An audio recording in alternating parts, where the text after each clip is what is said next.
이제 조금 있으면 금리 발표가 나옵니다. 아직 발표된 건 아니지만 거의 인하하는 쪽으로 확정이 된 분위기예요. 그러다 보니 시장에 이 부분이 선반영돼서 지금 상승해주는 흐름이 나오고 있는 것 같은데, 이렇게 흘러가면 조금 걱정이 되기는 합니다. 과거 금리 인하는 투자 시장에 호재로 작용해서 상승하는 그림이 많이 나왔죠. 근데 지금은 호재를 악재로 포장해 개미 털기를 하는 경우가 많이 나오고 있어요. 그러다 보니 뉴스나 이슈만 봐서는 큰 낭패를 보는 경우가 많으실 겁니다. 최근 소통방에서 이런 부분들 진솔하게 이야기를 다 해드렸고, 매일매일 제가 시황 정리해서 네이버 카페에 올려드리고 있죠. 아마 최근에 매매하시는데 많은 도움이 되셨을 겁니다. 아직 이용을 못하고 계시는 분들은 아래 댓글에 있는 링크 참고하셔서 이용하시면 되고요. 최근 나스닥 상장사 비보파워에 대한 이야기가 많이 나오고 있습니다. 리플과 파트너십을 맺고 긴밀하게 협력하고 있는 회사죠. 전기차를 만드는 비보파워 자회사 템보에도 리플 스테이블 코인 RLUSD를 결제 수단으로 사용하겠다고 최근 발표했었습니다. 근데 이번에는 회사가 채굴한 코인을 그냥 팔지 않고 XRP로 바꿔서 사용하겠다는 기사 내용이 나왔어요.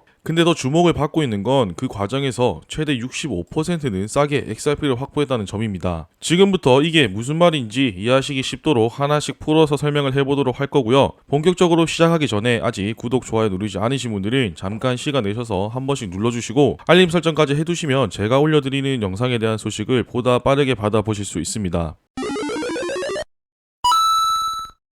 비보파워의 첫 번째 전략은 바로 채굴한 코인을 XRP로 직접 바꾸는 방식입니다. 여기서 중요한 건 채굴 코인의 원가가 시장 가격보다 훨씬 낮다는 점이에요. 예를 들어서 쉽게 설명드려 볼게요. 비트코인 한 개가 시장에서 3만 달러에 거래되고 있다고 가정을 해봅시다. 근데 채굴 기업이 실제로 들인 비용은 전기세나 장비 유지비를 포함해 1만 달러 정도일 수 있어요. 즉, 이 회사 입장에서는 비트코인을 1만 달러에 확보한 셈이 되는 겁니다. 이 비트코인을 팔고 현금을 만들어서 다시 XRP를 사는 방식도 있겠죠. 그런데 비보파워는 이 과정을 생략하고 채굴 코인을 바로 XRP로 바꿔버렸습니다. 그렇게 하면 결과적으로 시장에서 3만 달러를 주고 XRP를 산 것과 같은 효과가 나지만 실제로는 1만 달러만 쓴 거라 훨씬 저렴하게 확보하게 되는 거죠. 이 차이가 바로 비보파워가 말한 65% 할인 효과예요.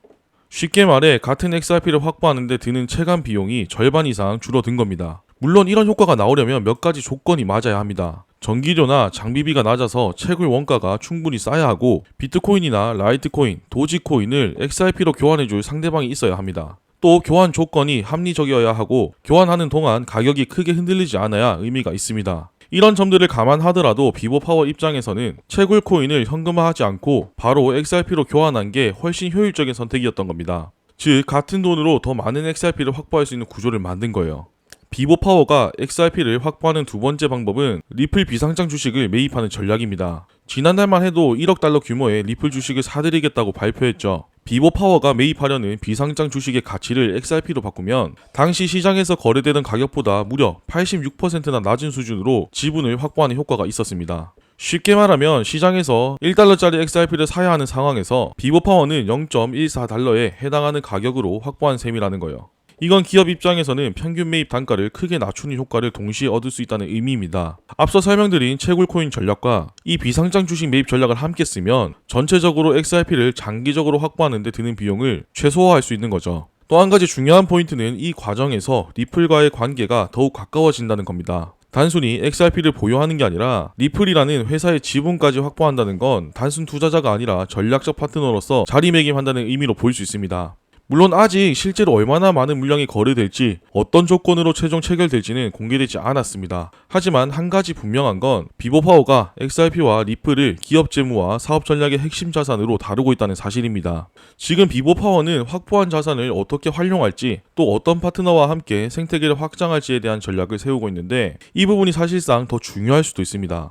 먼저 비트고를 공식 파트너로 지정했습니다. 비트고는 글로벌 디지털 자산 보관 기관으로 기관 투자자들이 코인을 안전하게 맡길 때 자주 이용하는 곳입니다. 비보파워가 XRP를 대규모로 확보하려면 당연히 보관과 거래 안정성이 보장돼야겠죠. 그래서 수탁과 장외거래 파트너로 비트고를 선택한 겁니다.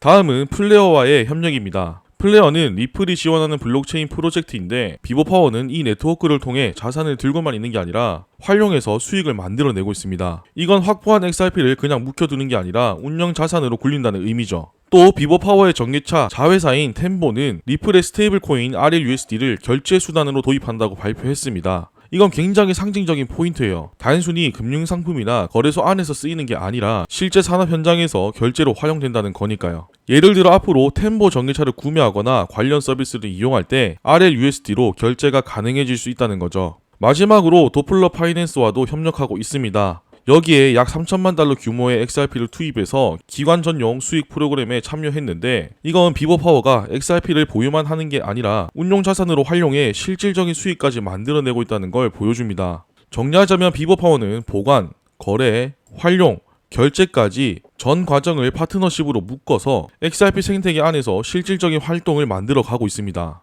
이제 중요한 건 이런 전략이 시장에 어떤 의미를 가지느냐 하는 부분입니다. 비버파워 사례를 통해 우리가 확인할 수 있는 건 크게 세 가지예요. 첫째, XRP를 단순한 투자 자산이 아니라 기업 재무 자산으로 바라본다는 점입니다. 보통 기업의 국고 전략이라고 하면 현금, 국채, 금 같은 안정적인 자산이 중심이었죠. 그런데 비버파워는 XRP를 그 자리에 놓고 관리하고 있습니다. 채굴 코인을 교환해서 단가를 낮추고 비상장 지분을 확보해 평균 매입가를 더 낮추고, 이렇게 축적한 XRP를 결제나 금융상품에 다시 활용하는 거죠. 즉 기업 자산을 관리하는 방식 안에 XRP가 들어왔다는 게 핵심이에요. 그리고 둘째, XRP 생태계 확장에 긍정적인 신호가 됩니다. 상장사가 단순히 코인을 사서 보관하는 게 아니라 파트너십을 맺고 결제 서비스에 연결하면서 실제 산업과 맞물리기 시작했다는 거예요. 특히 전기차 자회사인 템보에서 RLUSD 결제를 도입하겠다고 한 건 XRP와 연동된 생태계가 실제 시장에 쓰일 수 있다는 가능성을 보여줍니다. 마지막 셋째, 다른 기업들로 확산될 가능성입니다. 비버파워 같은 사례가 나오면 비슷한 구조를 가진 다른 채굴 기업이나 에너지 기업들도 우리도 자산을 이용해 이렇게 활용할 수 있겠구나라고 생각할 수 있습니다. 만약 몇몇 상장사들이 같은 전략을 채택한다면 XRP의 수요가 늘어나는 건 물론이고 기업 단위의 참여 모델도 다양해지겠죠.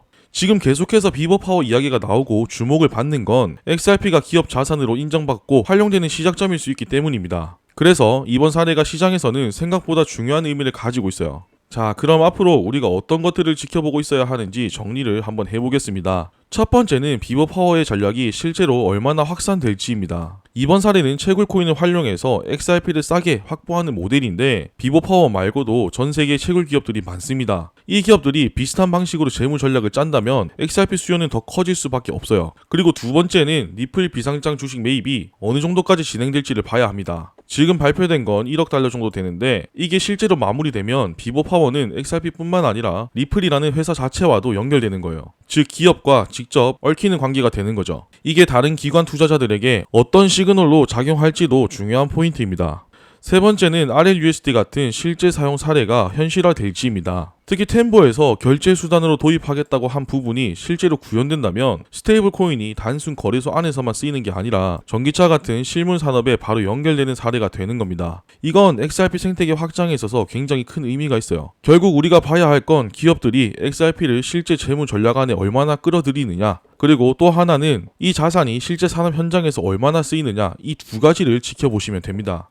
지금 비버파워는 리플과 아주 긴밀하게 파트너십 활동을 진행하고 있습니다. 아시아에서는 대표적으로 SBI가 있듯이 미국, 유럽 쪽에서는 비버파워가 그 역할을 대신 해줄 수도 있겠다는 생각이 들어요. 리플이 어떤 사업을 펼쳐나가는지도 중요하지만 이제는 비버파워가 어떻게 움직이는지도 잘 체크해보는 게 좋을 것 같습니다. 그리고 소통방에서 말씀드렸다시피 앞으로 다가올 큰 이슈들이 많이 있습니다. 당장 큰 이슈는 금리 결정인데 12시간도 남지 않았어요. 금리 인하를 한다는 쪽으로 많이들 확신하고 있지만 발표를 하기 전까지는 절대로 방심해서는 안 됩니다. 그리고 제가 항상 말씀드리죠. 리플만 바라볼 게 아니라 비트코인이 어떻게 움직이는지도 함께 보셔야 합니다. 그래서 제가 매일 네이버 카페에 시황글 올려드리고 있어요. 모두 무료로 보실 수 있으니까 아직 확인 못하신 분들은 아래 댓글에 있는 링크 참고하셔서 이용하시면 됩니다. 자, 제가 준비한 내용은 여기까지고요. 유익하셨다면 잊지 말고 구독, 좋아요, 알림 설정 꼭 한 번씩 눌러주시고 저는 또 알찬 내용 준비해서 돌아오도록 하겠습니다. 감사합니다.